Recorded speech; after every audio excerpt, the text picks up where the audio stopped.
This is it, the final week before the Fantasy Championship. It's the Fantasy Semifinals, and we have you covered here on Fantasy Football Today. Welcome to the show, presented by BetMGM. Make it legendary. And we got a legendary crew here today, 4 wide, because our buddy Jacob Gibbs is joining us from Beyond the Box Score, from Sportsline. You know him, you love him. He's going to give you some fantasy tips for Week 16. Heath Cummings, Dave Richard, I'm Jamey Eisenberg. We have a lot to get to. Guys, are you excited about tonight's game between the Seahawks and the Rams? And what do we expect? Good weather, bad weather, good Stafford, bad Stafford? What do we think? I think if the weather's going to be bad and the wind, that's especially going to be a factor. If that's going to be bad, then we might not get good Stafford, and we might not get much in the way of points in this game. 2 good defenses squaring off. I think the Stafford JSN thing is so interesting because those guys are in the semifinals on a roster in a lot of leagues. Puka. And Puka too. Yeah, sure. Puka too. I feel like with Puka, the targets are short enough area targets that the win maybe doesn't have quite the same impact. But I know I'm facing Dave in a semifinal. Dave has Jackson Smith and Jigba. I feel like maybe I have a chance if he only scores like 15 points. And you know he has Colby Parkinson, too. He does Colby Parkinson, too. We will talk about Colby Parkinson, a lot to get to with a lot of different players, but let's start, as we always do, with the quarterbacks. So I'll show you the rankings 1 through 12. These are our consensus rankings of the 3 of us. Jacob's going to chime in and give you some of his takes as well. And as we always do, we talk about who are some of the toughest players that we are looking at from a ranking standpoint. And Dave, you got one guy right at the in this list at number 11 is Dak Prescott. And so he has been fantastic for the season, coming off a little bit of a disappointing game last week against one of the best defenses in Minnesota. Now he's facing one of the best defenses in the Chargers. Can we trust Dak Prescott? I'm nervous to do it, Jamie. You look at this Chargers team, 6 of their past 7 game opponents have scored 20 or fewer points. 11 of the last 13 quarterbacks to go against the Chargers have 19.1 or fewer points. Only 4 of those 13 have multiple touchdowns against them. And we've seen it now. When Tyler Guyton has been out, and it's been almost 4 games, only once has Dak Prescott been better than 20.4 fantasy points. That's low. That's not what we expect from Dak Prescott. I'm still okay starting him, but I've got expectations lower this week. I saw that he was, 11th in our consensus rankings? Sounds about right. I've got him a little bit lower than that in my rankings. Heath, the guy that you're a little concerned about is the guy that Dave wants to start. I want to sit. So we have a good Jackson Dart. Maybe Jacob will break the tie will here. settle for us. Jacob breaks the tie. Jackson Dart, just been fantastic, but really tough match. It's almost the exact same situation as Dak. It's a guy who has been pretty much a must-start quarterback for us all year long, facing a defense that has shut down a handful of must-start quarterbacks over the last 6 weeks. The Vikings and the Chargers, arguably over the last 6 weeks, have been the 2 toughest matchups for quarterbacks. And in the fantasy semifinals, 2 of our favorite fantasy quarterbacks play against them. Now, Dart's been a little bit better on a per-game basis than Dak has. He does a little bit more with his legs.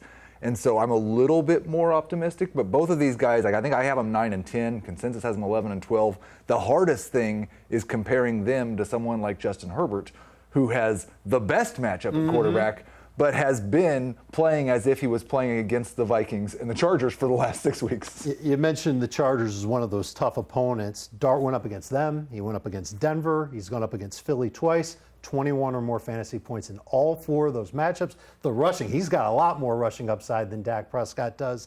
I'm going to go with him, especially because the Vikings might be down. They're definitely going to be down 2 defensive starters. Might be 3 defensive starters if Javon Hargrave doesn't play. I like the matchup for Dart. It's definitely a good situation that they're missing some guys, but this is a team that has allowed those last 6 games, 1 passing touchdown to opposing quarterbacks. And like you said, it's been some very good ones. It was Lamar Jackson coming off that Miami game where he just looked like he was Lamar Jackson again. Jayden Daniels in the game that he played, I know it wasn't exactly the best situation. Dak Prescott's been as hot as any quarterback that we've seen.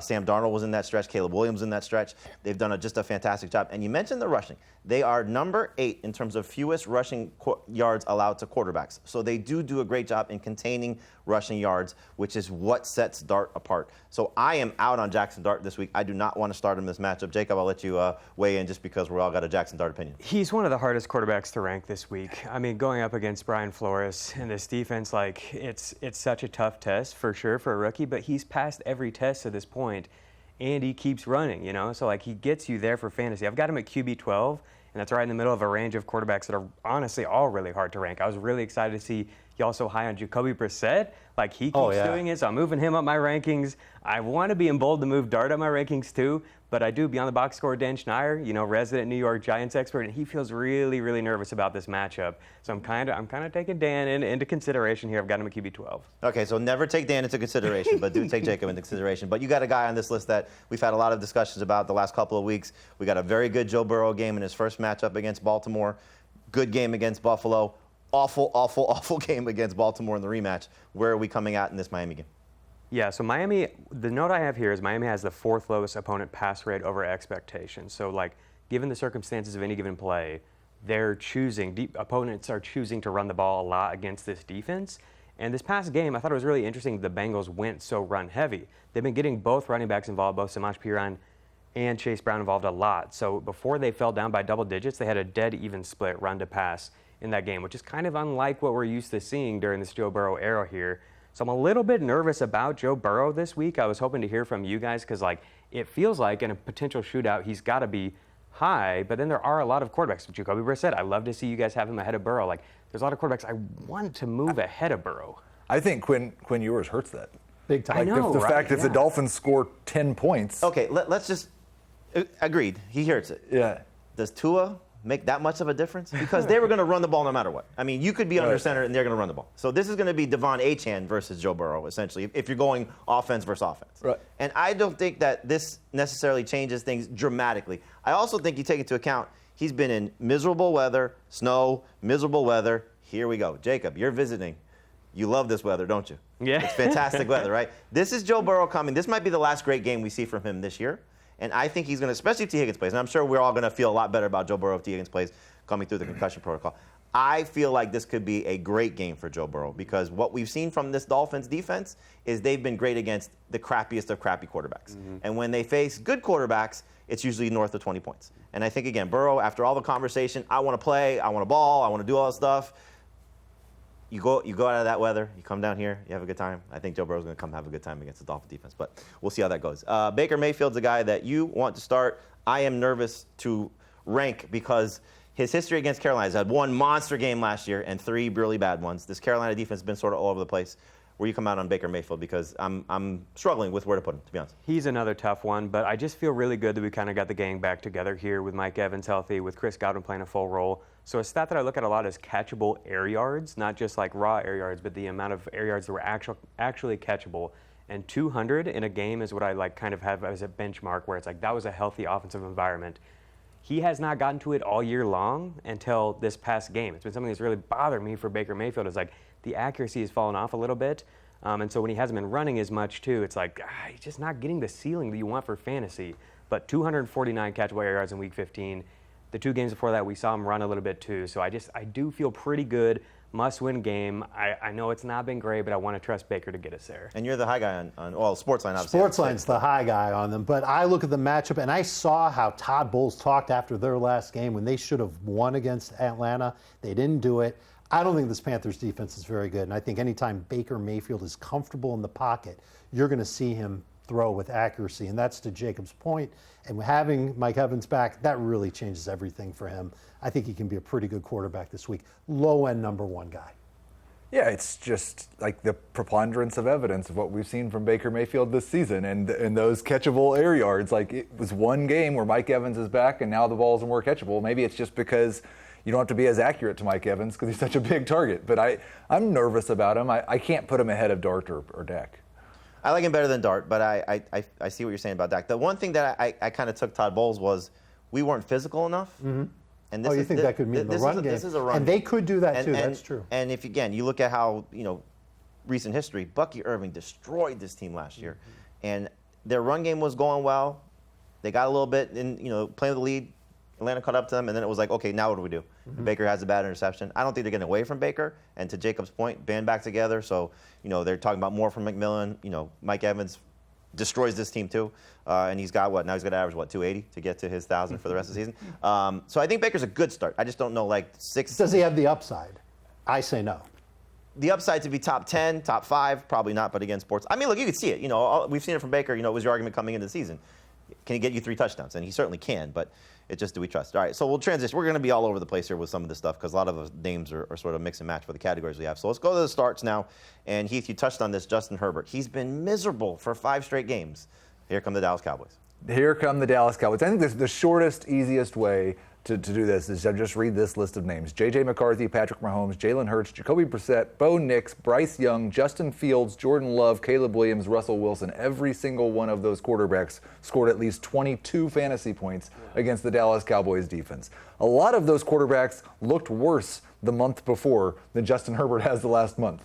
I just think this pass defense, while they've improved the run defense a little bit, and maybe that changes with Quinnen Williams being potentially out, the pass defense has remained a complete and abject disaster. I think this is a good get-right spot for Herbert. The offensive line may be getting a little bit healthier. Dallas gets pressure. Dallas doesn't finish the pressure. They're not getting sacks. So I think Herbert will have just enough time. Yeah. But Dave, you're obviously out on Herbert. It's because of the offensive line, and really we've seen it. Ever since Joe Alt went down, his numbers have been bad. I don't want to take the risk on that here. I actually think that the Chargers will be able to run the football effectively. You know that that's something that this coaching staff really wants them to do. Not having Quinnen Williams there is a big deal, and I think we'll see the Chargers. I like O'Mara and Hampton this week. I think Hampton has a good game. I'm not quite there yet with Justin Herbert. Probably have him too low, though. Maybe more of a top 15 quarterback than a top 20, which is where I have him ranked. I've got Dart ahead of Herbert, and I've got Baker just behind. So it's a really interesting range. I've got Matthew Stafford behind him. That's the one I'm having the most trouble with. We did be on the box score yesterday. I was a little nervous about Stafford, but they were like, the FFT crew really likes him. So I'm kind of curious where you guys came out on him. He's dropped a lot for me in the last 24 hours, Yeah, so sure. you guys will have to cover that one. 7th best quarterback, not his usual top 3 perch like he's been. Yeah.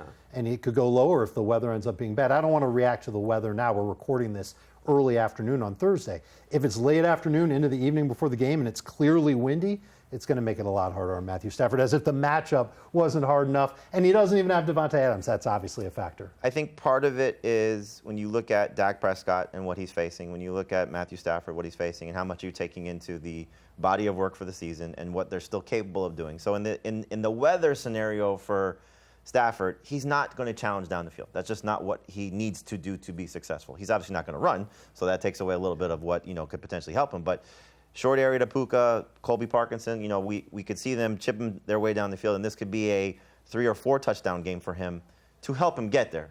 Not guaranteed. Seattle's defense is obviously great, but there's so many implications for these two teams. You hope that Stafford, I think this is, his island game to go get the MVP. And if he's going to take that as okay, now this is my time I'm going to win the award right here, wouldn't shock me if he does it, especially if, the offensive line holds up against Seattle. I will say, the other thing that really kind of bothers me is that his success in fantasy has been because he has the highest touchdown rate in the NFL. 58% of his passes in the end zone have gone to Devontae Adams. Yep. It doesn't bother me that Over much, half though. of his passes in the end zone have gone to Devontae Adams. I get that, but he has other weapons that he can use down there. It's not like not having Devontae Adams means he doesn't know what to do. He's got a myriad of tight ends. The running backs are capable of catching passes. They don't do a lot of it. We're talking about Devontae Adams versus Tutu Atwell and Colby Parkinson and Xavier Smith. They're in Jordan Whittington. I Whittington. trust that play caller and that quarterback That's what to it find is. That's what it is. And yes, it's not having Devontae. I think if we But had it is helpful Devontae if Adams, he's got we it. probably all have him as a top 5 quarterback and not hesitation. All right, we got to wrap this up a little bit. So last guy we'll talk about here is the start of the week. It's Jacoby Brissett. Very excited about him. I think we all are. So I don't know where you came out on. We all have him top 3 quarterback for this week. Just looking at this matchup against Atlanta, I don't know how much of a heroic situation will have to do with some garbage time, but I think he can get the job done early in the game. What we've seen from him in 9 consecutive starts, over 20 fantasy points, 3 of those over 25 fantasy points. He's just been dialed in, and we'll see. He might get a boost. We don't necessarily love it, but getting Marvin Harrison back because it hurts Michael Wilson, but just locked in with Trey McBride right now. I think this could be another awesome start for Jacoby Brissett. The only guys we have ranked ahead of him, consensus for the 3 of us, is Josh Allen and Jalen Hurts. So should be exciting to see how Jacoby Brissett does. All right, we've got to take a break because we've got a lot of show to get to and we're running out of time. When we come back and get into the running backs and show you the rankings, show you some guys to start, sit, that's all next year on Fantasy Football Today.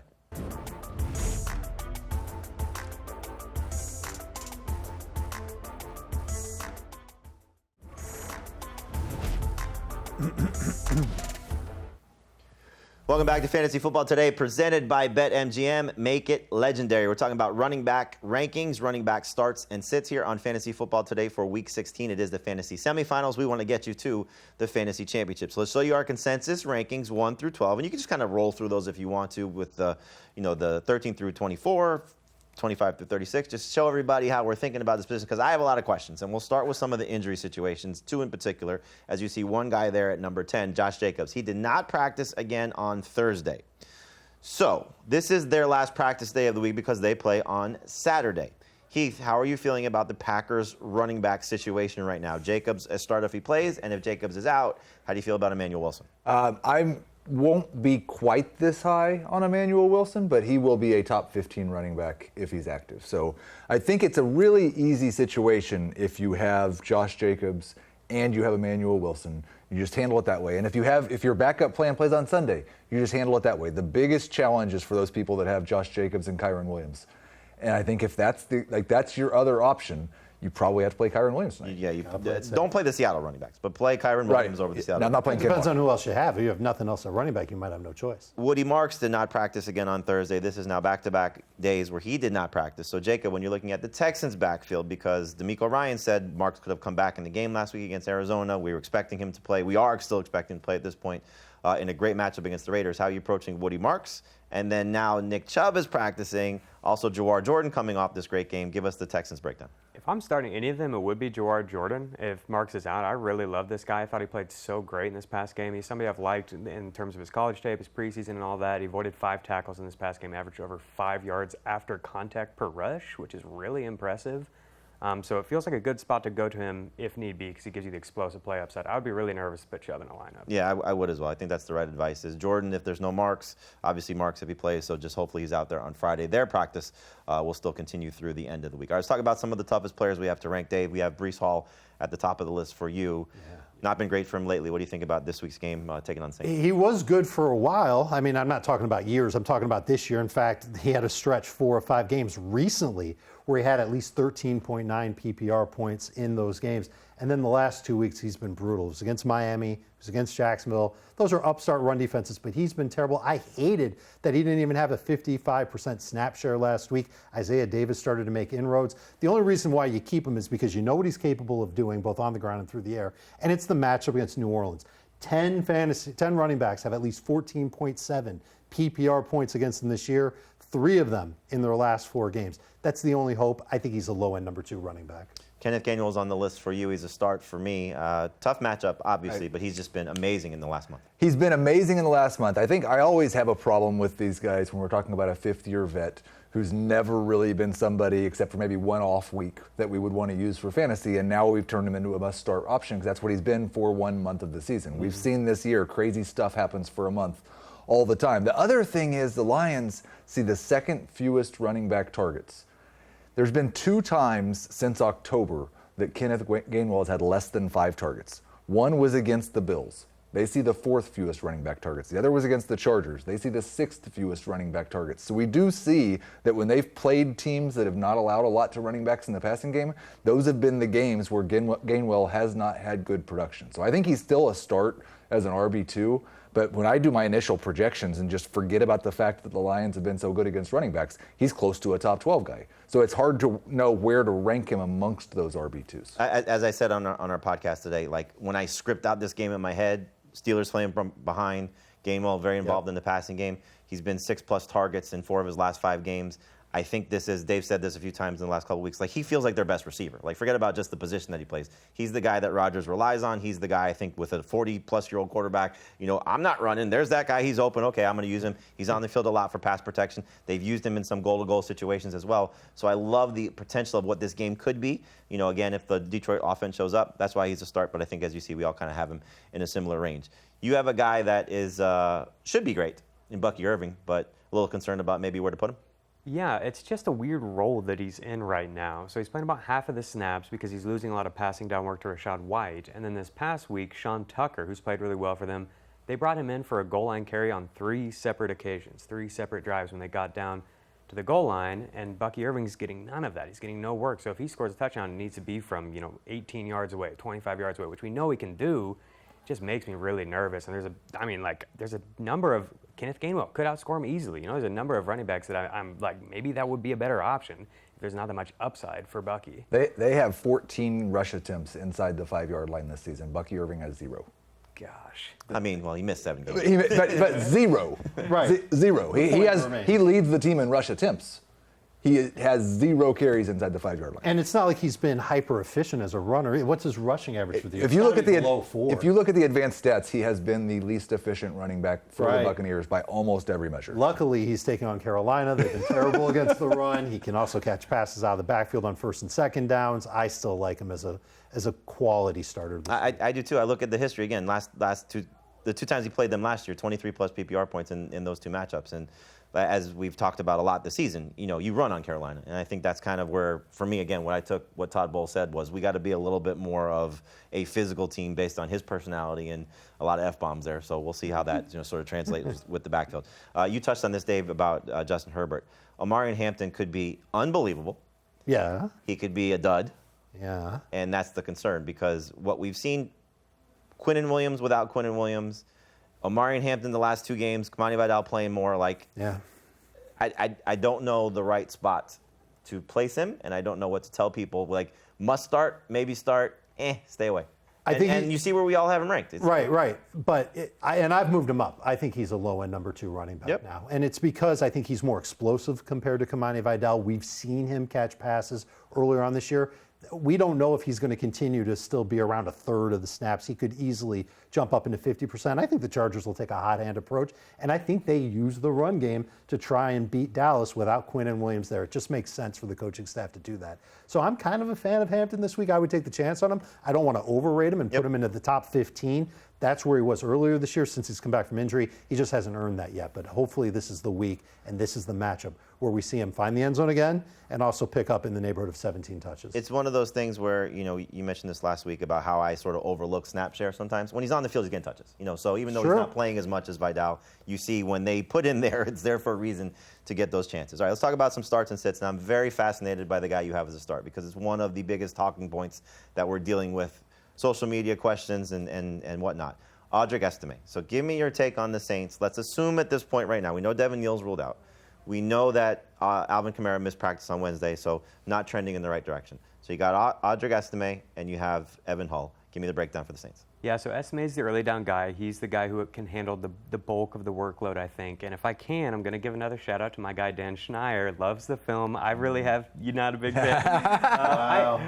I think he can do the most with limited. You speed it up and fast forward so he goes faster or just, watch it normal speed? I think against this defense, in this particular spot, it doesn't matter so much that he's not giving you a lot of explosive play upside because they're projected to win the game, and I think he could get 15 carries on the ground where they prefer to give that to him than to Hull. And then the last point is the Jets been bad on the ground defensively all year, especially lately, particularly against zone rushing, and that's exactly what the Saints specialize in. Every single carry that Estime's had this year has been a zone run, so I feel pretty good about him if you have to go there. I'll tell you what, I picked him up in I'm in 18 playoffs still. Wow. I think in 17 and a half, I'm still hanging on where I know nobody else is going to get him, have him picked up. It's so much upside and so much potential. This is what we were waiting for Alvin Kamara. This is what we were waiting for Devin Neal, and now we have this question mark here. So I hope it's Estime, but I'm curious if it's going to be Hull. It could be Taysom Hill.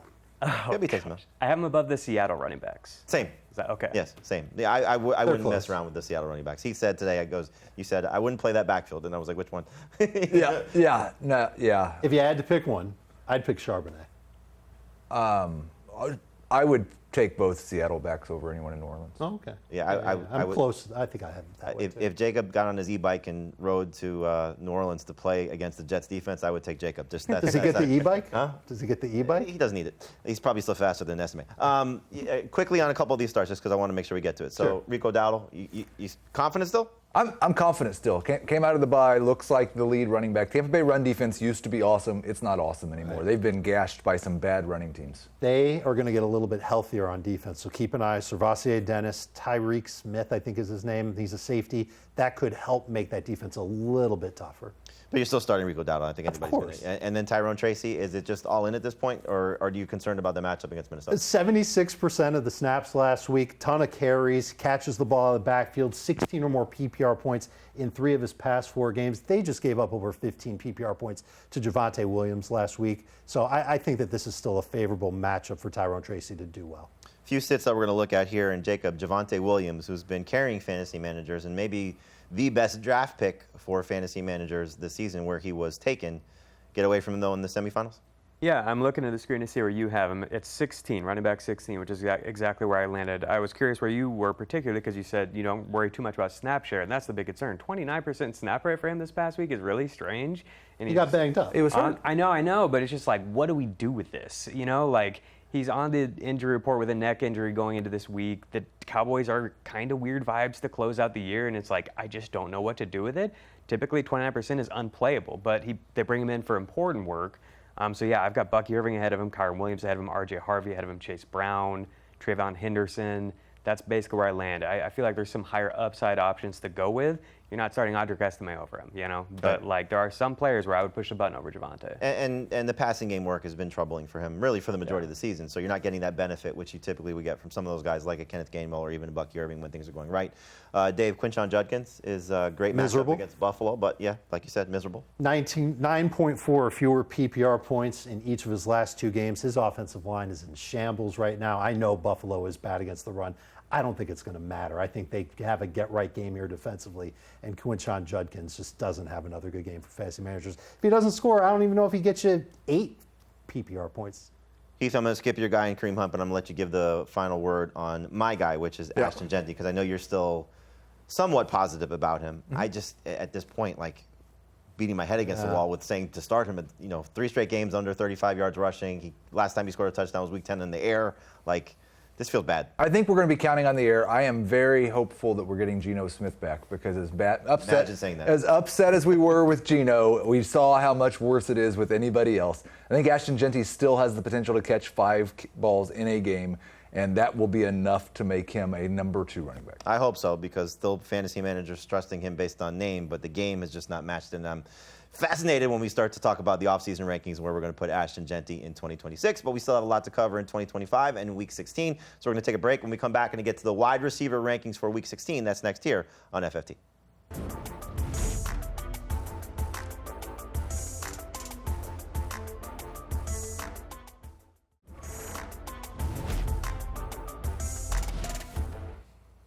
Welcome back to Fantasy Football Today, presented by BetMGM. We're seeing some practice reports come in, and one that's very, very interesting and intriguing for us is the one in Arizona. So Marvin Harrison Jr. practicing once again. So Dave, Michael Wilson is an absolute superstar. He's Marvin Harrison Sr. when Marvin Harrison Jr. is not there. But Harrison Jr. being back, what does that mean for him, and what does that mean for Michael Wilson? He turns back, Michael Wilson turns back into Michael Wilson when Marvin Harrison plays. We've seen it already once this year that when Harrison comes back, the target volume goes way down for Michael Wilson. He would be at best a PPR-only flex. Marvin Harrison would be a low-end number 2 fantasy wide receiver. You hate to see it. You kind of wish that Marvin Harrison would take one more week off. All right, so check back on our consensus rankings once we officially put Marvin Harrison in, and you'll see Michael Wilson not in the number 6 spot. Let's talk about some of the guys that we are struggling to rank. And Heath, we got the news on Wednesday that Rashee Rice is in the concussion protocol. So here we go with Xavier Worthy, Marquise Brown, just the backup options. It's no Patrick Mahomes, so we're dealing with Gardner Minshew.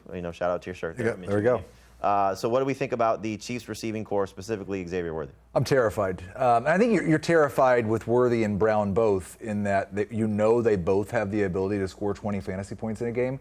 And you know that this could just be an absolute disaster for the Chiefs offense with Gardner Minshew. When you look at week 4 through 6, which is when Worthy and Brown played together without Rashee Rice, it was about a 20% target share for Xavier Worthy. It was about a 17% for Marquise Brown. Now, Marquise Brown scored more touchdowns this year, so he's been better for fantasy purposes. I have them both kind of as number 3 wide receivers. Worthy right around wide receiver 24, Brown right around wide receiver 30. It's a fantastic matchup, and I think the matchup's actually gotten better the last month, not because their pass defense has gotten worse, because their run defense has gotten so much better. I don't know if the Chiefs can run the ball against the Titans, so it could be a high-volume pass game from Gardner Minshew. Everybody loves that. We don't know which guy will be good. Those 3 games prior to Rice returning, it was right around 13 PPR points per game on average for Xavier Worthy. So if he gets in that range again, could be a good number 3 fantasy receiver. You mentioned this, Jacob, when we were talking about Baker Mayfield, that we're getting the band back together for the Bucs. But Emeka Egbuka hasn't exactly been hitting the drums very well. So when we're looking at Egbuka in this matchup against Carolina, can you trust him? I don't feel much trust. Yeah, the Bucs talked a lot about getting Egbuka back on track last week, and they did make him a priority, but not even as much as Mike Evans. If you look at the first read target rate for those receivers, it was 38% Evans, 24% Egbuka, 19% Chris Godwin. More troubling, I think, if you look at the route rate, the percentage of the dropbacks that were actually out there running a route, 93% Chris Godwin, 65% Evans, 55% Egbuka. So we were all wondering with Evans back, who's going to take a back seat. It looks like it's the rookie. And, I mean, even when he was out there playing all the snaps, it wasn't that great. It was really hard to trust week to week. So I've got a tough time with him this week. I've got him behind Xavier Worthy. Understandable. You know, it's just looking at what the scenario is, and you heard Jalen McMillan maybe getting a bigger role as well. So who does that? That's going to come at Egbuka's expense. I feel like I have him ranked too high. And Cade Otton may be playing as well. He returned to practice on Wednesday. Dave, you got Brian Thomas as someone that's tough to rank. For me, I just want to sit him. Just taking on Denver. I know he's looked better the last 2 weeks, but we know what this Broncos defense does. It is, and they've been outstanding, and I think they're going to pressure Trevor Lawrence. It makes me nervous to trust Trevor Lawrence, especially if he has to get the ball out quick. That means that Brian Thomas Jr. is going to have to either get a bunch of short area targets, and those have usually been going to Jacoby Myers, or he's going to have to catch one deep ball. He's been doing a little bit more of that over the last couple of weeks.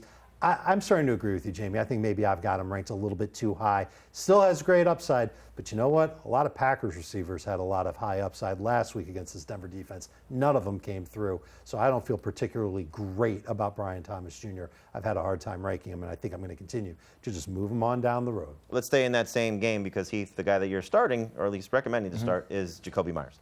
Yeah, he's had shown us the floor of 11 PPR fantasy points, and then if he scores a touchdown, he's going to get you 17 to 18. I think this is the number one wide receiver for Jacksonville.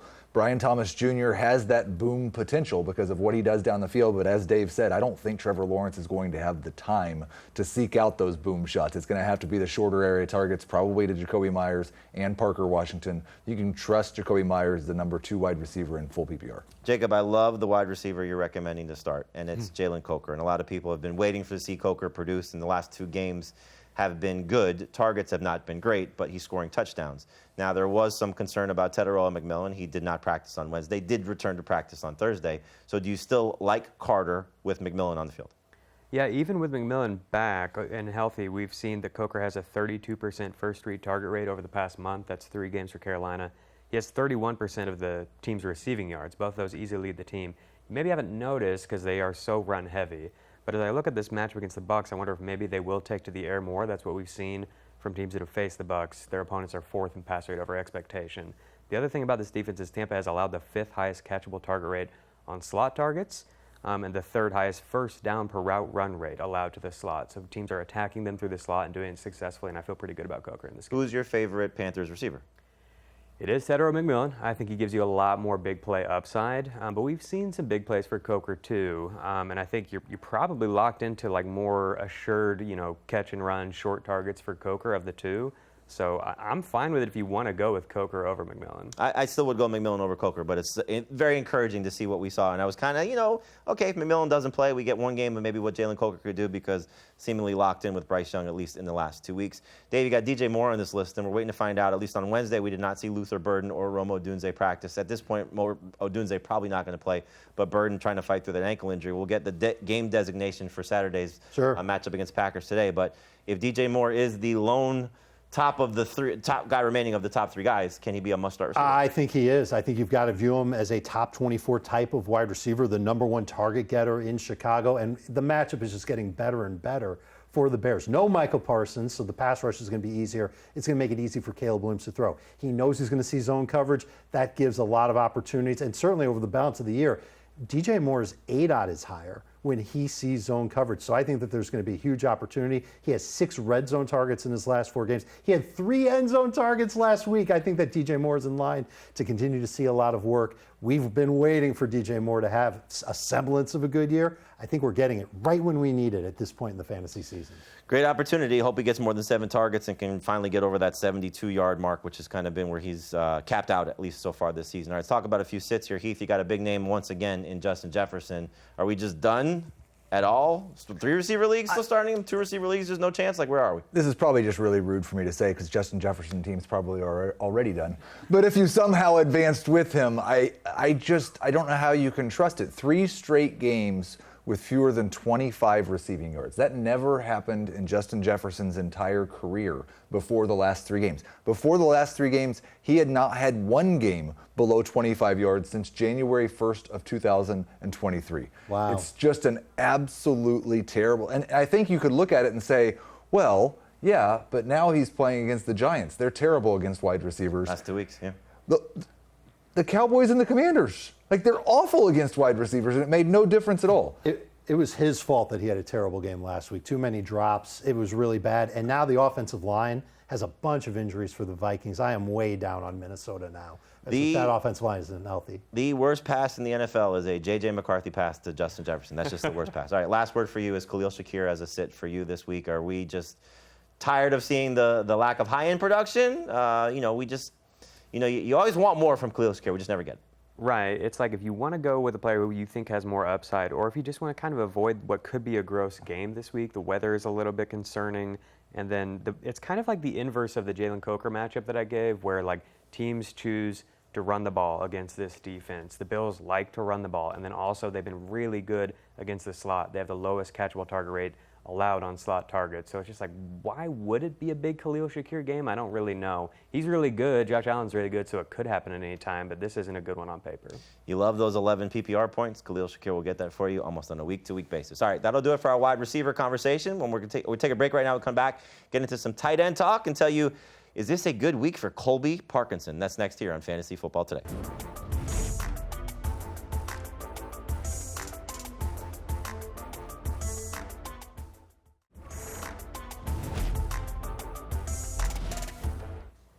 Welcome back to Fantasy Football Today, presented by BetMGM. Make it legendary. Let's talk about some tight ends here for week number 16. We'll show you the rankings 1 through 12 and have some conversations about some players that we're struggling to rank here. We're just having a conversation off air. Is this going to be the end of the road for Travis Kelce now that Patrick Mahomes is not playing, out for the season with the ACL tear, and the Chiefs are eliminated from the playoffs?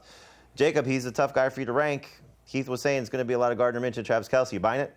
I kind of am, yeah. We've got both tackles on both sides missing for the Chiefs. They're down to like their 4th, 5th string tackle. I think it makes a lot of sense. We're going to see Minshew, and this is what he likes to do anyways, get the ball quick. Get the ball quick to Kelce over and over. This defense is banged up in the secondary, especially in the safety spot, so I think we're going to see a lot of those quick over-the-middle targets. I've been all over the place with my rankings. I had them outside the top 12 at one point because I'm just nervous about the Chiefs and where we're at with them. But at this point, I've got them up to tight end 6, so I'm encouraged to see where you guys have them. Makes me feel a little better. And it helps that no Rashee Rice there, so this is clearly the next best pass catcher for the Chiefs, even without Patrick Mahomes. I think you can still trust Travis Kelce for however many games he's going to play. Maybe he shuts it down after next week's game back in Kansas City, but for this week he's starting. And start him in your fantasy semifinals. Let's talk Harold Fannin because he's got the toughest matchup on the table. He is a tough guy for you to rank, Dave, and he is a start for you. No surprise there.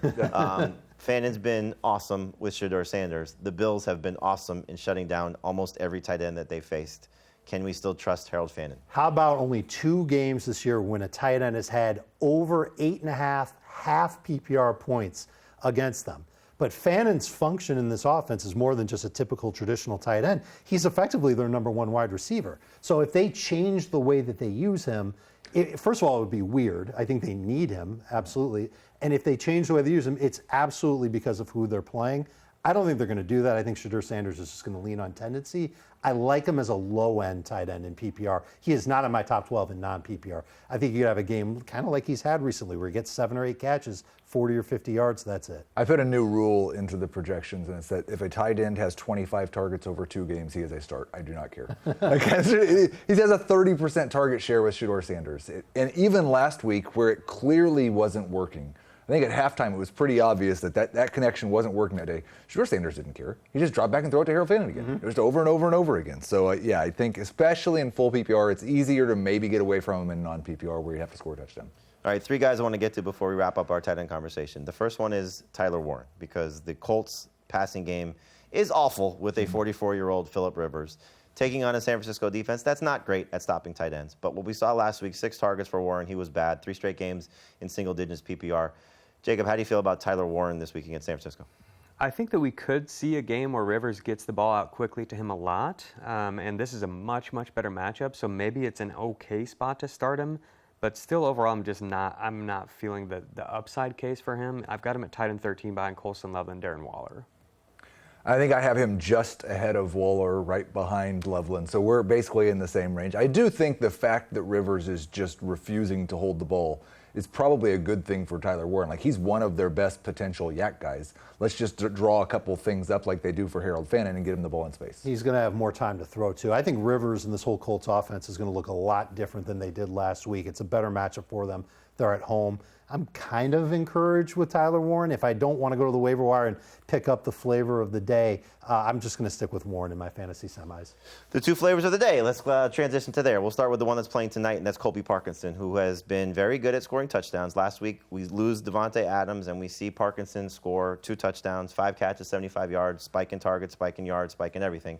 Can you trust him against Seattle? Let's assume the weather's going to be okay. Do we like Colby Parkinson as a must-start tight end? I think you take the chance on him. 6 touchdowns in his last 6 games. That's pretty good for any tight end. And I think about the Seattle defense, one of the areas where they've been susceptible is against tight ends, and it's been that way recently. I think Colby Parkinson keeps it going. He was the number 2 route getter in the red zone behind Devontae Adams. And now Devontae Adams isn't playing. So he should be the number 1 route getter. I don't mind him as a top 12 guy. Also a revenge game. It is. He's a former Seahawk. He did play them last year, so but he did already have his touchdown against them. All right, last guy before we wrap this up, Darren Waller. So we were excited about Waller. We thought, okay, coming off the game against Pittsburgh, here we go, taking on Cincinnati, and now it's Quinn Ewers. So you're shaking your head. No? Completely out? I don't want to start him when we have Colby Parkinson almost widely available. Yeah, I've got Parkinson just ahead of Waller, just ahead of the Loveland and Warren, everybody we talked about here. It's a tough spot for Waller and for Miami with Ewers, but I do feel like if he's going to lean on anybody, if anybody benefits from the move to Ewers, it's probably him. So I'm fine going there if you have to. I would say Achane benefits even more because Ewers is a check down guy and a screen guy and a quick slant guy, and I don't know if there's going to be a lot of that from Waller. And they've not been Waller's not a yak tight end. He's not like Tyler Warren where they might get it to him, he might run. He's an inside the 10 They're type. throwing it to him 20 yards downfield, mostly in the end zone. I don't know how close they get to the end zone. Yeah. The only thing that saves him is that the Bengals just see tight ends and they run the other way. And so that hopefully will help Darren Waller. But yes, it's not ideal that it is Quinn Ewers. So if you have to start Darren Waller, you see we're a little bit out on him as compared to where we were at the start of the week. All right, we're going to take a break. When we finish up the show, it's going to be all of your questions. Send them to us on social media. Just hashtag AskFFT. That's next here on Fantasy Football Today.